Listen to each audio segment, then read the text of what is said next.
Welcome back to Face the State. I'm Mike Heidick, sitting in for Al Terzi this weekend. Well, Parents Television Council this month released a new study on television violence, a study that showed that primetime violence has actually risen by 75% since 1998. Experts estimate that every year American young people will see on television more than 1,000 murders, rapes, and assaults. So how can this affect our kids? My next guest, a Connecticut man who can share a graphic example of how TV viewing impacted his own childhood. A man who's actually launched his own campaign against violence on television. His name is Rabbi Fuchs from Congregation Beth Israel of West Hartford. Welcome this morning. We're glad you're here. Thank you, Mike. Your personal story is one of interest. Share it with the viewers. This has made a major impact in your life specifically. Major impact, and I think that violence clearly affects kids. They imitate what they see on TV, and I'm a prime example. When I was 9 years old, Westerns, this may be before your time, Mike, but they're all the rage on TV. Half-hour shows, Cisco Kid, Lone Ranger, Range Rider, Roy Rogers, any number of them. And something would happen in the first 5 minutes. By the end of the half hour, the hero would solve the crime, and everybody would live happily ever after until next week. But one of the coolest moves that I ever saw, and this happened a lot, was, let's say the bad guy would be in the bank, cracking the safe, busy at work. The hero would come up behind him, reach into the bad guy's holster, lift out his revolver, point it at him, hold it right there. I saw this. I thought this was so cool that I, as a third-grade student, decided to try it with the policeman who stood on the corner of my elementary school. I don't know what possessed me. My own son said when I told him this, "Dad, you must have been crazy." He's right. But I'd seen it over on TV. It was something that I thought was really neat. I wanted to be like my heroes. So one day, I go, wait till there's a crowd walking by, come up behind the cop, reach out my hand, it sounds crazy as I'm telling you this, lift out his gun, and I get it about a third of the way out, and he turns around and whap, slaps me across the face. I run into the schoolyard as fast as I can. Third period, I'm in gym, somebody comes out, my heart's in my stomach all day.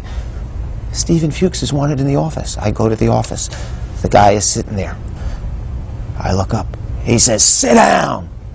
Between sitting down, I start crying. There's this row of brass buttons on a sea of blue that looked like it went on forever. And he said, "Don't give me any of this crying stuff. You ever do that again, you're going to reform school." On and on and on. Of course, the funny part is I did go to reform school, a school for reform rabbis. But it's a very scary thing. And as I look back on it, I believe, like everything in life, it happened for a reason. It happened because I know firsthand, no matter what the pseudo-experts the TV networks hire to say, "Oh, it doesn't matter," as they perpetrate more and more and more violence, as you said in your opening segment, that kids are affected by this. This is why we have Columbines. This is why the rates of aggravated assaults and murders and rapes are up. This is why we had 1,390,000 instances of violent crime in our country in 2005. That's why last year in cities like Hartford, those statistics went up by 12.5%. It's an epidemic.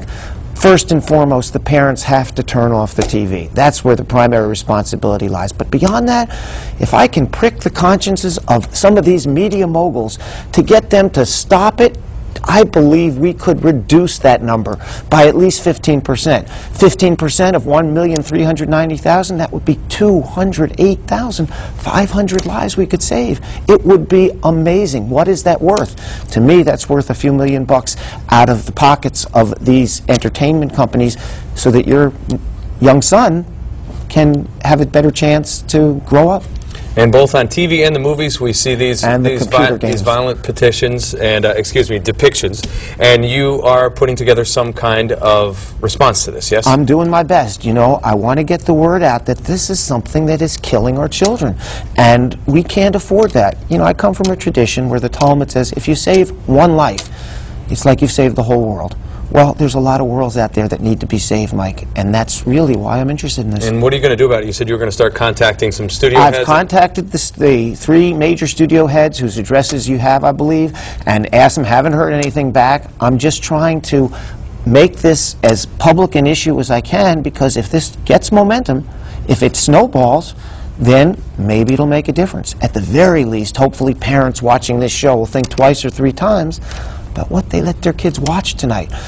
I think I really got this idea in my head last year when there was a report in the Hartford Current that people were complaining that recent episodes of The Sopranos, not enough gore, not enough violence. I said, oh my goodness, not enough gore. And there is a thirst for this. That's why it's on all the time. That's why this is lining the pockets of those who make the movies, the video games, and the TV shows. But there is a question of when do our children take precedence? Now, I want to be real clear. I am not looking for censorship. I'm not looking for laws saying they can't make them. I believe in freedom. I believe in freedom of speech. I also believe in self-discipline, and that's what I'm asking for from the media companies, the parents, and the kids themselves. Now, among the 3 people that we were able to understand that you were getting in touch with, the chairman and CEO of Sony Pictures, right? I believe we have the addresses that we can show you. Among them, that's Ron Meyer. He's the CEO of Universal Studios there. Sumner Redstone, the CEO of Viacom Incorporated, which is responsible for both television programs like the CSIs and movies with their studio. And the chairman and CEO of Sony Pictures as well. His name is Michael Linton. These addresses will be on our website if you agree with the rabbi and you'd like to try to address them as well. Now, playing the advocate for the other side, a lot of people say the responsibility lies indeed with the parent. You had young children as they were growing up, and they said, gee, Dad, why didn't you do that? Why did you do that as a child? And it was obvious to your children because you were the parent in the house. Do you believe that, how much responsibility should rely with the parent? Oh, I think 99.9% of the responsibility lies with the parent. I think that anything we can get from the media companies is gravy. When I was a kid, there wasn't the same awareness. I mean, I watched these shows and they were mild compared to what kids see today. Although I did learn that the 50s and early 60s TV show, The Untouchables, had more violence even than we had today. That was the predecessor or the model for the movie that came out a few years ago. But these things affect kids. And yes, parents first and foremost, but we all know how busy parents are and how sometimes they just don't do what they're supposed to do. Kids aren't going to be responsible. They're attracted to this stuff.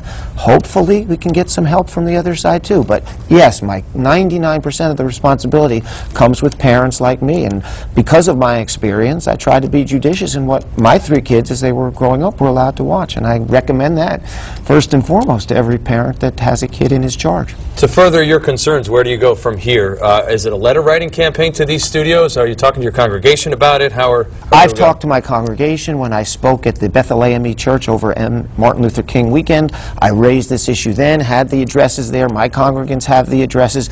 I want to get this word out so that if people in large numbers start to contact these studio heads, maybe, just maybe, they'll tone it down. Do you feel as if sometimes it could be an uphill battle? The CSIs of the world right here on CBS on Channel 3 make millions and millions of dollars, as do some of these movies that are violent, some of the action hero type movies.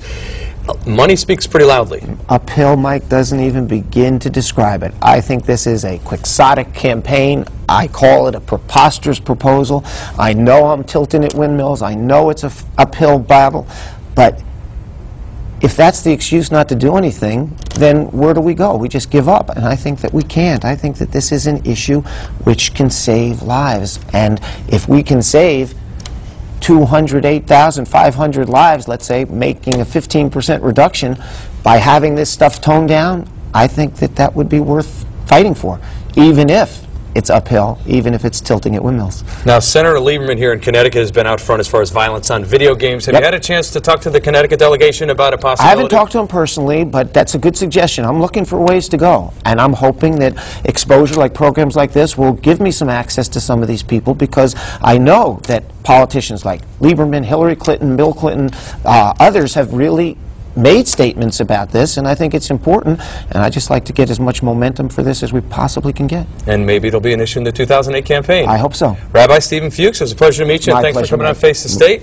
Hope to see you back on the show soon. Great. Thanks a lot for joining us. Again, I'm Mike Heidick in for Al Terzi. We appreciate you joining us here on Channel 3 next Sunday morning at 11 when more newsmakers will face the state.